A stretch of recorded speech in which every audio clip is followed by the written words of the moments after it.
Salut à toi, comment est-ce que tu vas aujourd'hui? Alors, j'ai vu que la thématique du business en ligne, du business sur internet t'intéressait via les vidéos que j'ai postées précédemment. Du coup, ça va être le thème du jour. Je vais te parler des 3 grandes catégories de business en ligne. T'inquiète pas si c'est uniquement le freelancing qui t'intéresse, je vais en reparler. De manière générale, je vais mixer le freelancing et le business en ligne sur ma chaîne. Dans tous les cas, ça parle d'indépendance, donc voilà, les deux en gros rentrent dans cette grande thématique de l'indépendance. Donc je parlerai des deux. Je vais voir un peu quel ratio accorder à l'un ou à l'autre, mais bon, je parlerai des deux de manière générale.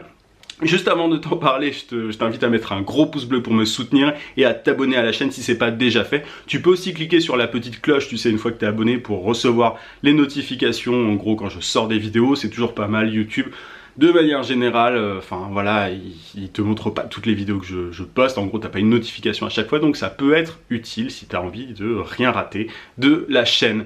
Je t'en parle d'ici quelques secondes, à tout de suite.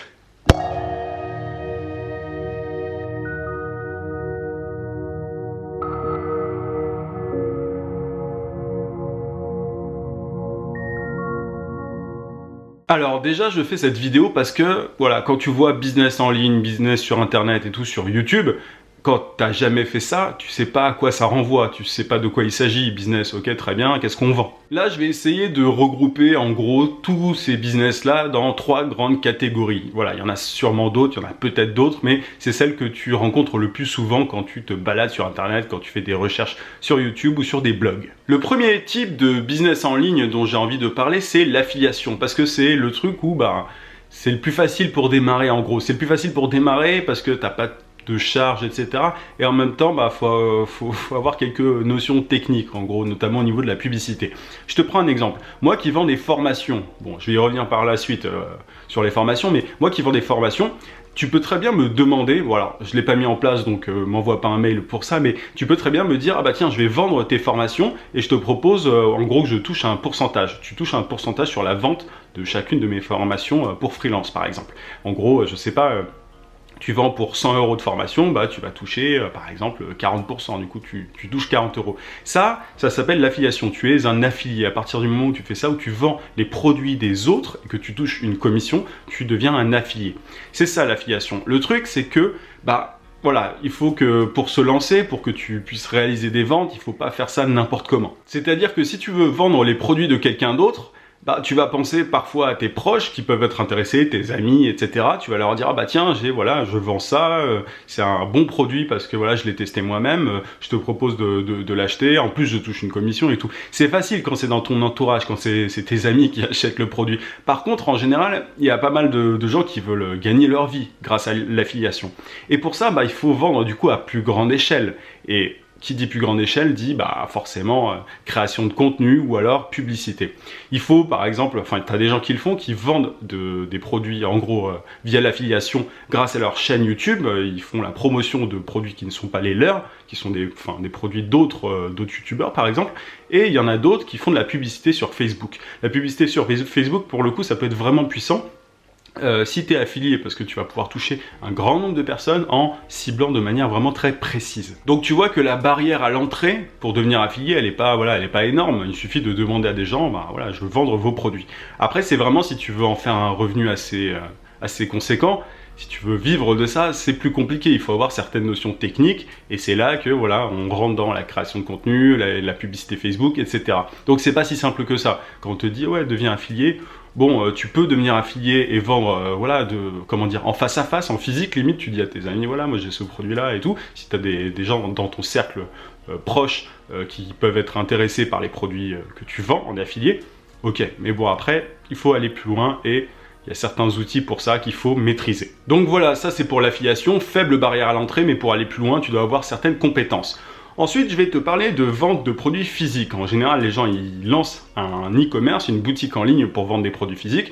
Soit tu as du stock, en gros tu as pas mal de produits à vendre et tu les vends via la création de contenu ou la publicité. Soit tu fais du dropshipping. J'en ai déjà parlé dans une autre vidéo, mais le dropshipping, c'est simplement le fait d'acheter en gros les produits quelque part et là où tu les achètes, les personnes les livrent directement à tes clients. Donc tu es une espèce d'intermédiaire qui prend une marge entre le client et le vendeur. Ça te permet en gros de pas accumuler des stocks et ne pas avancer trop d'argent. Mais de manière générale, le dropship, enfin l'e-commerce, de manière générale, t'es obligé d'avancer une certaine somme d'argent. C'est pour moi la catégorie de business en ligne qui est la plus coûteuse et qui nécessite le plus de technique. C'est vraiment, je vois sur YouTube, j'en avais déjà parlé, mais je vois sur YouTube énormément de chaînes là-dessus. Alors quand les personnes maîtrisent ça bien, c'est cool, mais derrière il y a énormément de gens qui veulent se lancer et qui se rendent pas forcément compte de la difficulté du truc. Donc si tu commences et que tu t'y connais rien en publicité Facebook, que tu connais rien en création de contenu et tout, c'est vraiment pas le truc que je te conseille parce que c'est le plus technique quoi. Donc l'affiliation c'est simple de se lancer, mais pour aller loin, tu dois avoir des compétences. Là, le dropshipping, c'est direct, tu dois investir, donc tu as une grosse barrière à l'entrée, et derrière, il faut que tu aies des compétences aussi assez poussées. Troisième catégorie de business en ligne, selon moi, l'ordre importe peu, mais c'est la vente d'infoproduits. En gros, quand tu vends des produits d'information. C'est ce que je fais moi sur ma chaîne de temps en temps, quand je te vends des formations, en gros, pour apprendre à devenir freelance, etc. C'est ce que je fais, c'est de la vente d'infoproduits.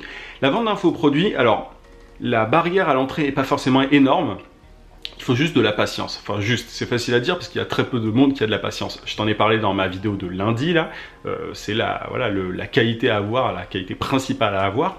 Mais quand tu es calé dans un domaine, quand tu es expert dans un domaine, il faut se dire qu'il y a énormément de gens qui voudraient être aussi calés que toi ou avoir la même situation que toi dans ce domaine-là. Du coup, tu peux l'enseigner. Tu peux apprendre aux gens à atteindre ta situation à toi, je ne sais pas, si tu es un expert jardinier, tu peux très bien apprendre aux gens à faire des super jardins et tout. C'est un exemple comme ça, mais tu peux très bien du coup vendre des formations.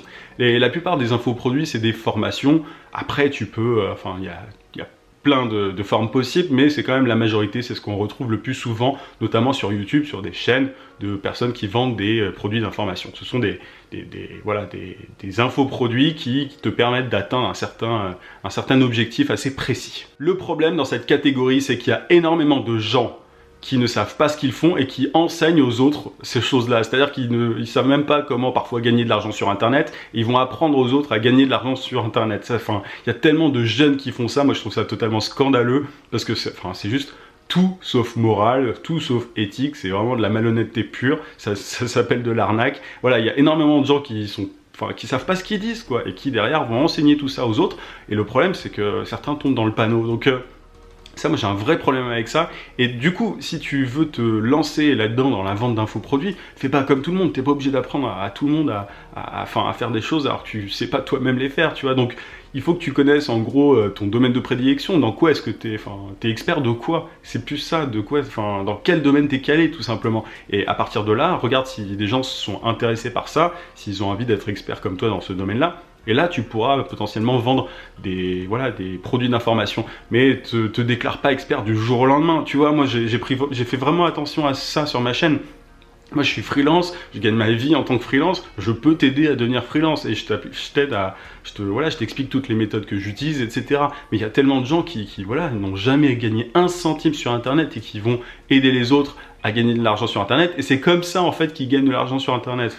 Je sais pas si je suis clair, mais tu vois l'idée. Il y a énormément de gens malhonnêtes là-dessus. Donc, voilà, c'est une faible barrière à l'entrée. C'est aussi pour ça que certains font ce genre de choses, mais il faut quand même, il faut être expert dans un domaine pour faire ça. Tu peux pas faire ça n'importe comment. Donc voilà, selon moi, les trois grandes catégories. Après, tu peux très bien mixer les unes avec les autres.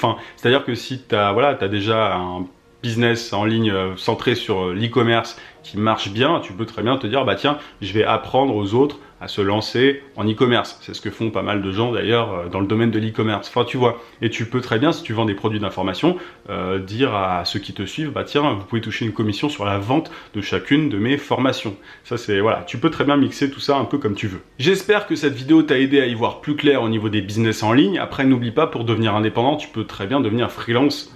Et puis ensuite, si tu veux, tu montres un business en ligne, mais si tu as des compétences en tant que graphiste, développeur ou autre, tu peux déjà vendre tes services et devenir indépendant. En parlant de ça, je t'invite à télécharger juste ici sur le i ma formation vidéo gratuite pour trouver des clients rapidement en freelance. Je te dis à demain, 18 h comme d'habitude. En attendant, n'oublie pas, vie sans limite. À plus.